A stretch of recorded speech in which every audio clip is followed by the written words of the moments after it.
কোয়েলের সঙ্গে এক রাত।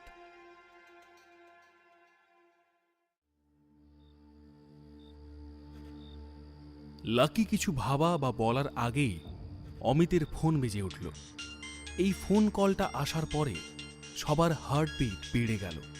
অমিত বুঝতে পারল এত রাতে ফোন আসছে মানে খারাপ খবরই হয়তো আসবে। এই ভয়ে ভয়ে সে ফোনটা পকেট থেকে বের করে রোশনির ফোনটা ধরল। কিছুক্ষণ চুপ করে শোনার পর অমিত বলল, হ্যাঁ হ্যাঁ শোনা, ঠিক আছে, আমি এখনই আসছি। এই বলে অমিত ফোনটা কেটে দিল। লাকি জিজ্ঞেস করল, কি হয়েছে রে? অমিতের উত্তর, কোয়েলের বাবা ওকে বলেছে মোহিতের ভুল থাকলেও ওকেই ক্ষমা চেয়ে নিতে হবে। ওরা শর্ত দিয়েছে যে কোয়েলকে এক রাত মোহিতের সঙ্গে থাকতে হবে, তাহলেই ওরা বিষয়টা ধামাচাপা দিয়ে দেবে, এই নিয়ে আর জল গড়াবে না। এর বেশি কিছু আর বলতে রোশনির লজ্জা হচ্ছিল, গলা কাঁপছিল। লাকি ভাবতে পারেনি যে মোহিত এতটা নিচে নামতে পারে।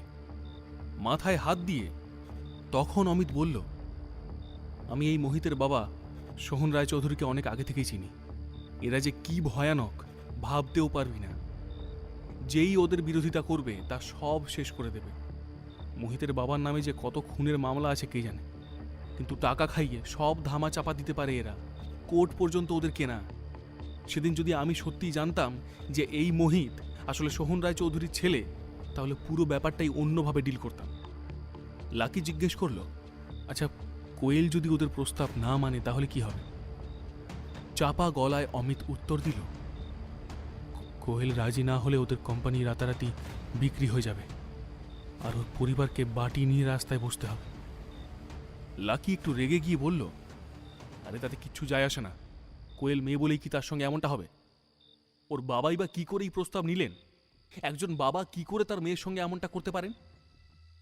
অমিত গলা চড়িয়ে বলল, আরে ভাই, এরা হচ্ছে বড় লোক, এরা এমনই হয়। পরিবারের থেকে টাকা আর ব্যবসাকেই এরা বেশি ভালোবাসে। আর ওই মোহিত আর তার বাবা দুজনেই এক্কেবারে লম্পট বখাটে। কালকে দেখলি তো কিভাবে ও কোয়েলের দিকে তাকিয়েছিল। কেউ ওদের কিচ্ছু করতে পারবে না। অরিত্র এই সব শুনে রেগে গিয়ে বলল, চুলের মুঠি ধরে কালি ওর মাথাটার দেওয়ালে ঠুকে দেওয়া উচিত ছিল। লাকি তার উত্তরে বলল, এসব বলে লাভ নেই ভাই, তাতে অবস্থাটা আরো বিগড়ে যেত। যা করতে হবে মাথা ঠান্ডা করে, যাতে কোয়েলের কোনো সমস্যা না হয়। আমার মনে হয় আমাদের আর কথা বাড়িয়ে লাভ নেই। এখনই তুই রোশনির কাছে যাও অমিত, আমরাও আসছি। সবাই মিলে কোয়েলকে বাঁচানোর কিছু একটা উপায় খুঁজে বের করবই আমরা।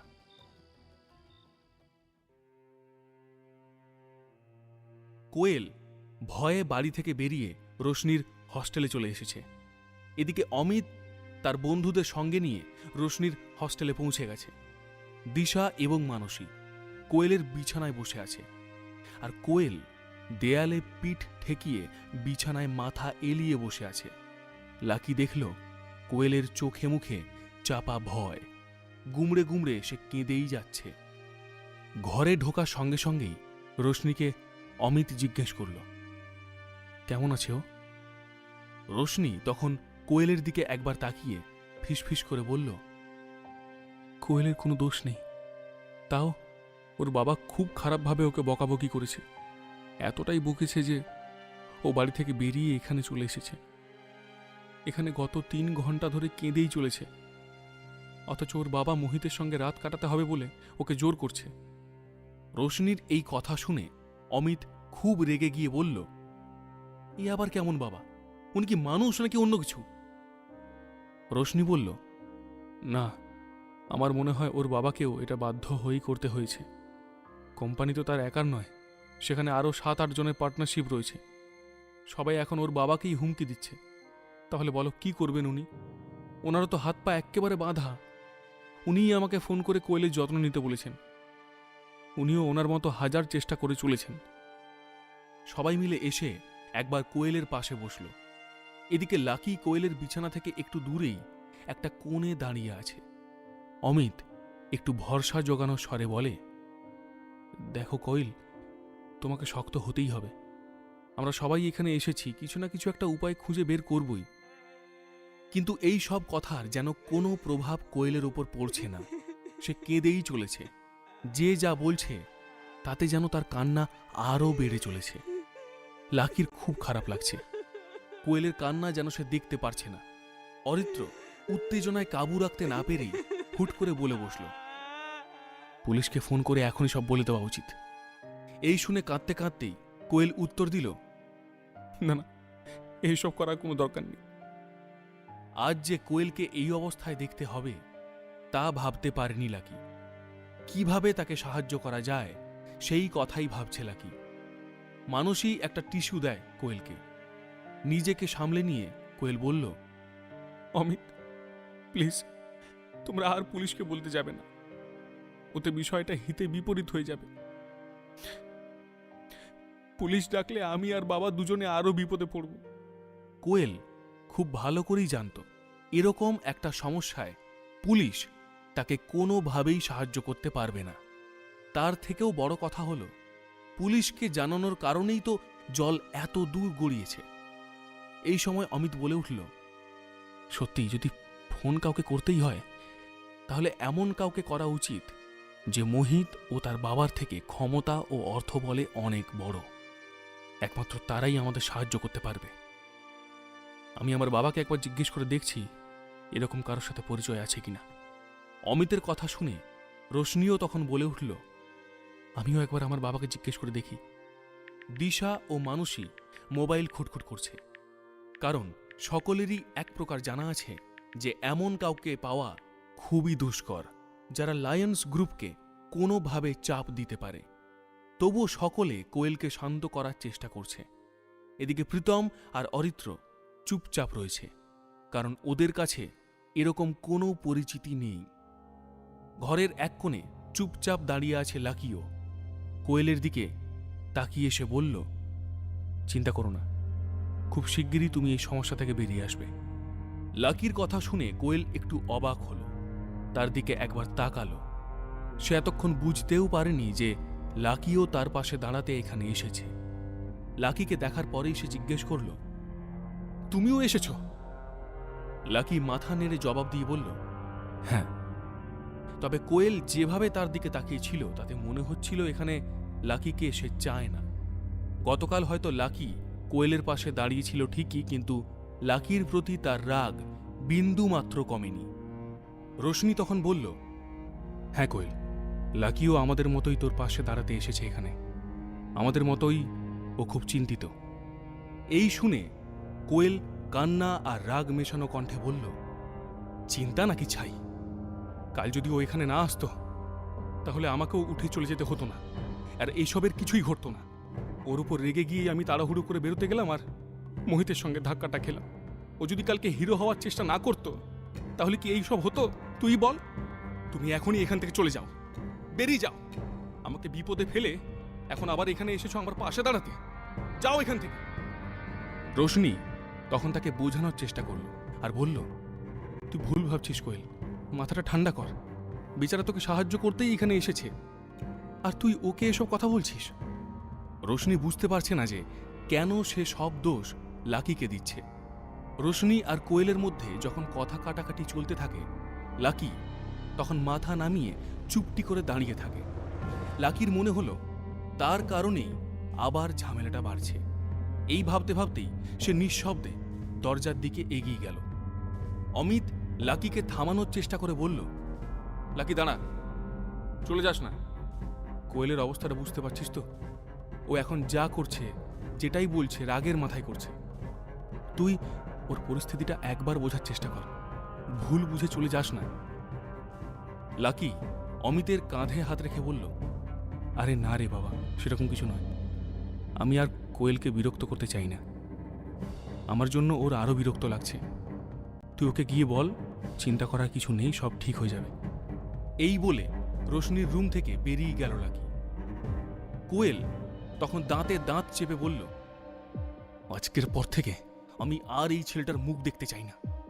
অমিত তখন কোয়েলের মুখের দিকে হাঁ করে তাকাল। তখন কোয়েল নিজের ফোনটা বের করে বলল, আমি একবার আমার স্কুলের বন্ধু প্রশান্তকে ফোন করছি। ওর বাবাও খুব ধনী, তিনি হয়তো আমাদের সাহায্য করতে পারেন। বাকিরাও তাদের ফোনে ব্যস্ত। কেউ তার মামাকে ফোন করলো, কেউ আবার তার আন্টির কাছে সাহায্য চাইল, কিন্তু কোয়েলকে সাহায্য করতে পারে এমন কেউ ছিল না সেখানে। লাকি তখন রোশনির হস্টেল থেকে বেরিয়ে এলো। নিচে নেমে সে মোবাইল বের করে একটা নাম্বার মনে করতে লাগলো। একটু চিন্তা ভাবনা করার পর নাম্বারটা মনে পড়ল এবং ফোনে ডায়াল করল। 2 থেকে 3 বার ফোনটা বাজার পর কেউ রিসিভ করলেন। বাহ, কি সৌভাগ্য আমার! আমার বন্ধুর নাতির এতদিন পর আমাকে মনে পড়েছে। আমার নাতিটা এতদিন ধরে বাড়ির বাইরে দিনের পর দিন কাটাচ্ছে, আর এই বুড়োটা তার জন্য রোজ চিন্তা করে মরে। কাশীনাথ অধিকারী লাকির দাদুর বন্ধু। তাদের ব্যবসা অর্থাৎ সিংহরয় অ্যান্ড কোম্পানির দেখাশোনা করতেন। বহু বছর ধরে ইনি ওই কোম্পানির হর্তা কর্তা বিধাতা। লাকির দাদু নিজের ছেলেদেরও এতটা ভরসা করতেন না যতটা তিনি এই কাশীনাথ বাবুকে করতেন। তিনি খুব ভালো করেই জানতেন যে লাকির বয়স 20 পেরিয়েছে এবং সেই এখন সিংহরায় পরিবারের যাবতীয় সম্পত্তির মালিক।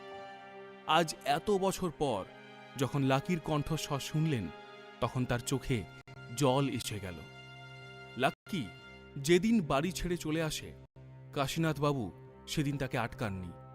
তিনি ভেবেছিলেন লাকির বাইরে বেরিয়ে দুনিয়াটা দেখা দরকার, আর স্ট্রাগল করা শেষ হলে এমনিই সে সম্পত্তির মালিক হবে। লাকিরও কেমন যেন গলা ধরে এসেছে মন খারাপে। নম্র সুরে সে তখন বলল, ছোট দাদু, এত বছর পর তোমার গলা শুনে আমি কতটা খুশি হয়েছি ভাবতে পারবে না। আসলে আমি তোমাকে একটা গুরুত্বপূর্ণ বিষয়ে কথা বলতে ফোন করেছি। কাশীনাথ বাবু বললেন, বলুন স্যার, এই বৃদ্ধ কিভাবে আপনার সাহায্য করতে পারে? লাকি বলল, আচ্ছা, আমি যেহেতু 20 বছরের হয়ে গেছি, আমি কি পরিবারের সব অধিকার ব্যবহার করতে পারি? কাশীনাথ বাবু উত্তর দিলেন, হ্যাঁ, গত পরশু থেকেই তুমি সব সম্পত্তি অধিকার পেয়ে গেছো। তখন থেকে পরিবারের সব একমাত্র বাড়ি। লাকি তখন বলল, ঠিক আছে, আমি আসলে লায়ন্স গ্রুপ অফ কোম্পানিজের মালিক সোহন রায়চৌধুরীকে স্পষ্টভাবে কিছু বলতে চাই। কাশীনাথ বাবু বললেন, লায়ন্স গ্রুপ? এ আবার কোন গ্রুপ? উনি অনেকবার মনে করার চেষ্টা করেও পারলেন না। লাকি উত্তর দিল, এটা কলকাতার একটা ছোট কোম্পানি। লাকি খুব ভালো করেই জানত যে তার পারিবারিক কোম্পানি অর্থাৎ সিংহ রয় অ্যান্ড কোম্পানিজ সারা দেশে ছড়িয়ে রয়েছে এবং তার তুলনায় এই লায়ন্স গ্রুপ কিছু নয়। লায়ন্স গ্রুপের ব্যাপারে বুঝতে পেরে কাশীনাথ অধিকারী বললেন, ও আচ্ছা আচ্ছা, বুঝেছি। আমি এখনই আমাদের ম্যানেজার গৌতম খাঁকে পাঠাতে পারি তুমি বললে। আসলে এরা কয়েকদিন আগেই আমার অফিসে এসেছিল। ওরা চেয়েছিল একটা কাজে আমাদের পার্টনার হতে, কিন্তু ওদের প্রপোজাল আমার পছন্দ হয়নি, তাই না করে দিয়েছি। এখন ডাকলে আবার আমার পায়ে পড়বে। তুমি একবার বলো কি করতে হবে। লাকির উত্তর, বাহ, তাহলে তো অতি উত্তম। আপনি ওদের বলুন যে কোয়েল গ্রুপের বিরুদ্ধে ওরা যে স্টেপ নিতে চাইছে সেটা যেন এক্ষুনি ক্যান্সেল করে দেয়। কাশীনাথ বাবু বললেন, ঠিক আছে, বুঝে গেছি। একেবারে চিন্তা করো না, আধ ঘন্টার মধ্যেই দেখবে সব মিটে যাবে। এই শোনা মাত্রই স্বস্তির নিঃশ্বাস ফেলে লাকি ফোনটা কেটে দেয়। এদিকে কোয়েলও তার ফোন কেটে দেয়, কারণ তার বন্ধু প্রশান্তর বাবা দিল্লি যাচ্ছিল কোনো এক পলিটিশিয়ানের সঙ্গে দেখা করতে। কোয়েল কি মুক্তি পাবে মোহিতের থেকে? তাহলে কি লাকির কারণেই কোয়েল শেষমেশ মুক্তি পাবে, নাকি এই ক্রেডিটের পুরোটাই নিয়ে নেবে তার বন্ধু প্রশান্ত? এর পরের গল্প জানতে হলে শুনতে থাকুন পকেট এফএম।